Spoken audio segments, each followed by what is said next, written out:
Halo warga Sukawedi, perkenalkan nama saya Wahyu. Pengalaman horor ini terjadi di akhir tahun 2010 ketika saya masih kelas 1 SMA di salah satu sekolah di Bali. Di akhir semester, kami diwajibkan untuk mengikuti perkemahan selama 3 hari 2 malam karena kami merupakan anggota pramuka wajib saat itu. Semuanya berjalan lancar. Di hari keberangkatan kami berangkat bersama, kami tiba dan melakukan persembahyaan bersama untuk menghindari hal-hal yang tidak diinginkan sekaligus meminta izin untuk kelancaran acara. Setelah berdoa bersama, kami dibagi berdasarkan regu untuk dibacakan tata tertib yang harus dan tidak boleh dilakukan selama perkemahan, serta wilayah untuk mendirikan tenda. Kami ke bagian wilayah yang cukup dekat dengan Taman Makam Pahlawan sendiri, maksud saya makamnya, jadi kurang lebih hanya berjarak 3 tenda dari ujung. Cukup mengerikan menurut saya waktu itu karena saya tidak pernah yang namanya tidur bersebelahan dengan kuburan, bisa dibilang demikian ya. Setelah tenda berdiri, kami dibagi lagi karena dalam satu tenda hanya 5 orang yang bisa tidur di dalam tenda, sedangkan 5 orang lainnya akan dibagi untuk tidur di area wantilan atau area museum di Taman Makam Pahlawan. Waktu itu saya kebagian di museum, di mana museum ini berbentuk persegi dan jadi ada sekitar saya kurang lebih berapa, tapi ada beberapa siswa yang harus tidur di area museum itu.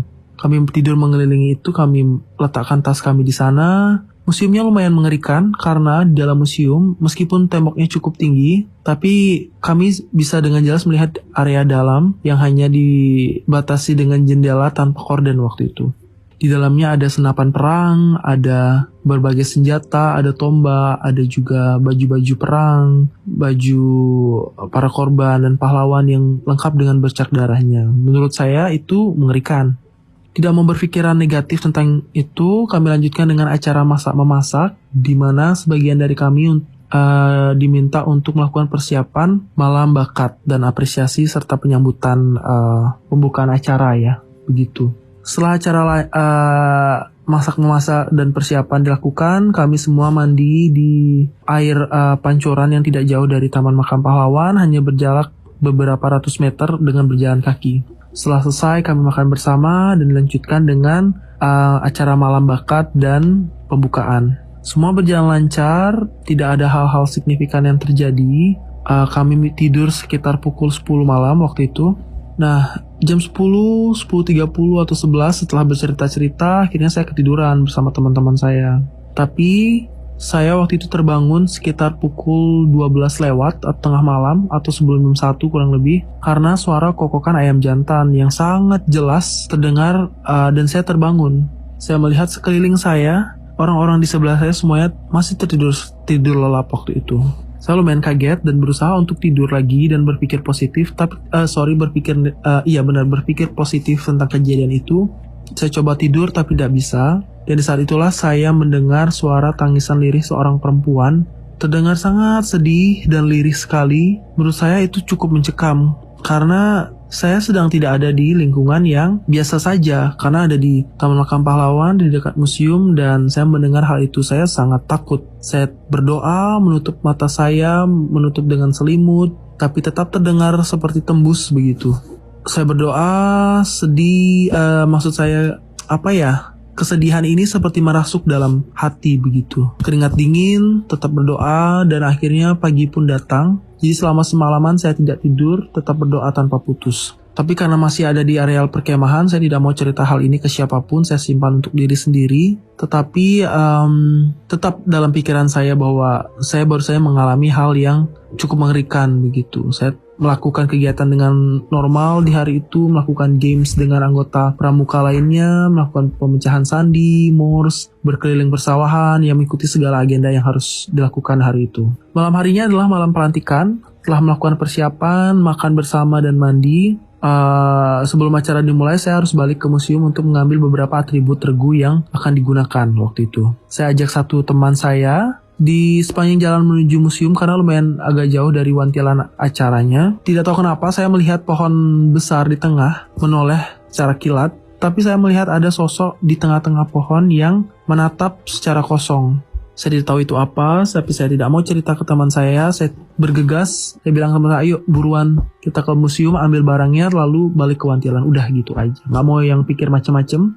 Sampai di tempat pelantikan, acara pelantikan dimulai. Awalnya berjalan lancar, tetapi ada salah satu siswa tiba-tiba kesurupan. Dan kesurupan itu menular ke siswa lainnya. Kebanyakan waktu itu perempuan. Ada beberapa yang kesurupan. Ada yang nangis juga karena takut ya di tengah situasi seperti itu. Di tengah Taman Makam Pahlawan, malam hari juga. Jadi banyak yang takut dan membuat semakin riwah waktu itu acaranya. Semakin tidak terkontrol.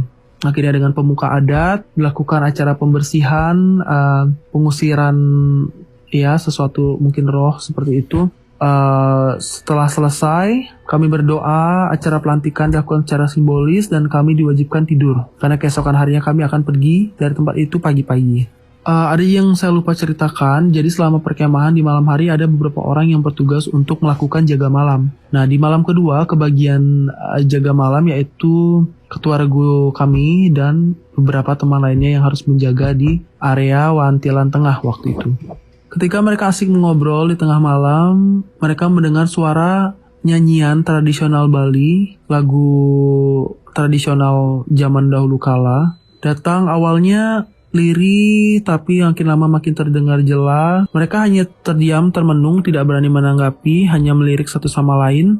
Akhirnya suara wanita itu makin jelas, dan akhirnya mereka dapat merasakan ada sosok yang duduk di sebelah mereka. Sembari menyanyikan lagu hingga selesai, akhirnya si sosok ini mulai bercerita dengan bahasa Bali halus, bahasa Bali yang digunakan untuk kalangan kasta atas atau yang biasa digunakan untuk orang-orang ketika berbicara dengan sopan ke orang yang lebih tua begitu. Si sosok ini bercerita dan akhirnya menanyakan beberapa pertanyaan dengan masih bahasa Bali yang sangat halus ini kepada teman-teman saya ini. Mereka tidak berani menjawab, tidak berani menanggapi. Makin lama wanita ini akhirnya pergi. Mereka tidak berani cerita tentang ini. Karena saya sendiri dengar cerita ini ketika kami sudah balik dari area perkemahan. Jadi sudah di sekolah, kami mulai bertukar cerita tentang pengalaman horor yang terjadi. Jadi kurang lebih begitu aja ceritanya tentang perkemahan selama 3 hari 2 malam ini di Taman Makam Pahlawan. Pengalamannya lumayan mengerikan menurut saya dan sampai saat ini saya tidak pernah dan tidak ingin lagi kembali ke tempat itu. Karena takut ada hal-hal yang tidak diinginkan mungkin terjadi.